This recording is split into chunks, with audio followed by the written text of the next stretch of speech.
Hi, I'm a psychology student and I'm currently doing masters in psychology. I really want to share some psychological content that related to our everyday life. எல்லாரும் சொன்ன மாதிரி இந்த first step ரொம்ப கஷ்டமாக தான் இருக்குது. எனக்கு ரொம்ப புதுசாக இருக்குது, நர்வஸாக இருக்குது. ஆனால் இதை பண்ணணும்னும் இருக்குது. ஸோ எனக்கு தெரிஞ்ச நான் கற்றுக்கிட்ட சைக்காலஜி கண்டென்ட் உங்களுக்கு ஷேர் பண்ணுறேன். அதில் ஏதாவது தப்பு இருந்தால் நீங்கள் சொல்லுங்கள், நான் கற்றுக்குறேன். நம்ம எல்லோரும் சேர்ந்து கற்றுப்போம். இன்றைக்கி நான் சூஸ் பண்ணிக்க டாபிக் என்னென்னா Stockholm syndrome. Imagine being kidnap and then defending your kidnapper.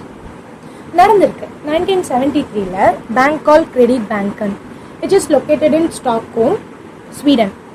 அந்த பேங்க்கில் இருக்க எல்லா எம்ப்ளாயீஸும் ராபரி பண்ணுறதுக்காக கிட்னாப்பர் 6 days ஹாஸ்டேஜாக வச்சுருந்தாங்க. அவங்கள த்ரெட்டன் பண்ணி டெரிஃபைட் பண்ணி தான் அந்த 6 நாளுமே வச்சுருந்தாங்க. ஆனால் ரெஸ்கியூ பண்ண வரும்போது அவங்களுக்கு ஷாக் தான் காத்துட்டு இருந்தது. ஏன்னா சில ஹாஸ்டேஜஸ் அந்த ராபரை டிஃபெண்ட் பண்ணி பேசினாங்க, போலீஸை கிரிட்டிசைஸ் பண்ணாங்க. ஏன்னு தெரியுமா? ஏன்னா அங்கே இருக்க எல்லாருமே அவங்க சர்வைவலுக்கு அந்த ராபர்ஸை தான் டிபெண்ட் பண்ணி இருந்தாங்க. அவங்க வெளியில் வருவாங்களா, உயிரோடு இருப்பாங்களா, செத்துருவாங்களா, எல்லாமே அந்த ராபர்ஸை டிபெண்ட் பண்ணி தான் இருந்துச்சு.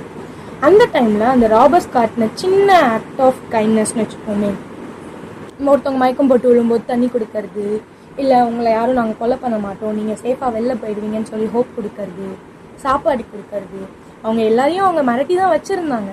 ஆனால் இந்த பேசிக் நீட்லாம் அந்த டைமில் ப்ரொவைட் பண்ணிட்டுருந்தாங்க. ஸோ இந்த ஆக்ட் ஆஃப் கைண்ட்னஸ் தான் அவங்களுக்கு பெரிய எமோஷ்னல் அட்டாச்மெண்ட்டை க்ரியேட் பண்ணுச்சு. ஸோ இந்த ஃபினாமினெல்லாம் ஸ்டாக்ஹோம் சிண்ட்ரம் சொல்கிறாங்க. இதை நம்ம டே டு டே லைஃப்பில் எப்படி ரிலேட் பண்ணலாம்னா, நான் இதை ஒரு பொண்ணோட ரிலேட் பண்ணுறேன். ஏன்னா நான் நிறைய அதை பார்த்துருக்கேன். இப்போ ஒரு ரிலேஷன்ஷிப்பில் அந்த பொண்ணு நிறைய டாக்ஸிசிட்டியை எக்ஸ்பீரியன்ஸ் பண்ணியிருக்கலாம்.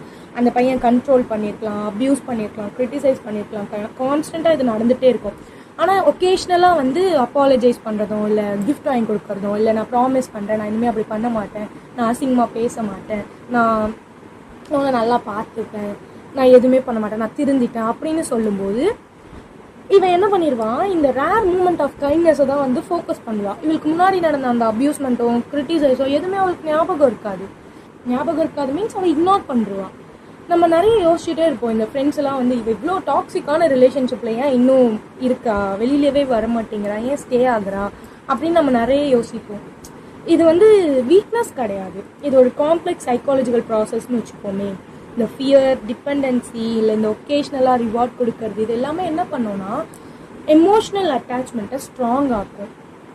இவ்வளோ நாள் இல்லைனாலும் திடீர்னு ஒன்று கிடைக்கும்போது இது இருக்குது அப்படின்ற மாதிரி இதை ஃபோக்கஸ் பண்ண ஆரம்பிச்சிடும். ஸோ இது ஒரு காம்ப்ளிகேட்டடான திங்ஸ்ன்னு வச்சுக்கோமே. இதை ஸ்டாக்ஹோம் சிண்ட்ரோம் சொல்லி 1973 டிஃபைன் பண்ணாங்க. இந்த ஆர்ஜே பாலாஜி நான் கிரிக்கெட்டில் சொல்லிகிட்டே இருப்பாங்க, cricket is a funny game அப்படின்னு. அதே மாதிரி சைக்காலஜி ஒரு சப்ஜெக்டிவ் திங். அந்த காலத்தில் இதை ஸ்டாக்ஹோம் சிண்ட்ரோம் சொல்லி டிஃபைன் பண்ணாலும் மாடர்ன் சைக்காலஜிஸ்ட் என்ன சொல்கிறாங்கன்னா, இது ஒரு ஃபார்மல் சைக்கியாட்ரிக் டயக்னோசிஸ் தான். சில ஹாஸ்டேஜ் தான் இப்படி ரிப்போர்ட் பண்ணாங்க, சில பேர் இதை ட்ராமா ரிலேட்டட் ரெஸ்பான்ஸ் சொல்கிறாங்க அப்படின்னு. சைக்காலஜியில் இதுதான், இதனால தான் இவங்க இப்படி ரியாக்ட் பண்ணுறாங்க, இதனால தான் இது இப்படி நடக்குதுன்னு சொல்ல முடியாது. ஏன்னா ஒருத்தர் அப்படி சொன்னாங்கன்னா இன்னொருத்தர் இல்லை இது இப்படி கிடையாதுன்னு சொல்லுவாங்க. அதையும் நம்ம நம்புவோம், ஏன்னா அதுவும் உண்மை. ஸோ இப்படி ஒருத்தர் பேசினா இப்படி ஒருத்தர் பேசுறதுக்கும் இருக்காங்க, அது ரெண்டுமே உண்மையாக கூட இருக்கும். Psychology is a subjective thing. அதில் நிறைய விஷயம் நம்ம பார்க்கலாம், கற்றுக்கலாம். நானும் கற்றுக்கிறவங்களோட சேர்ந்து. தேங்க்யூ.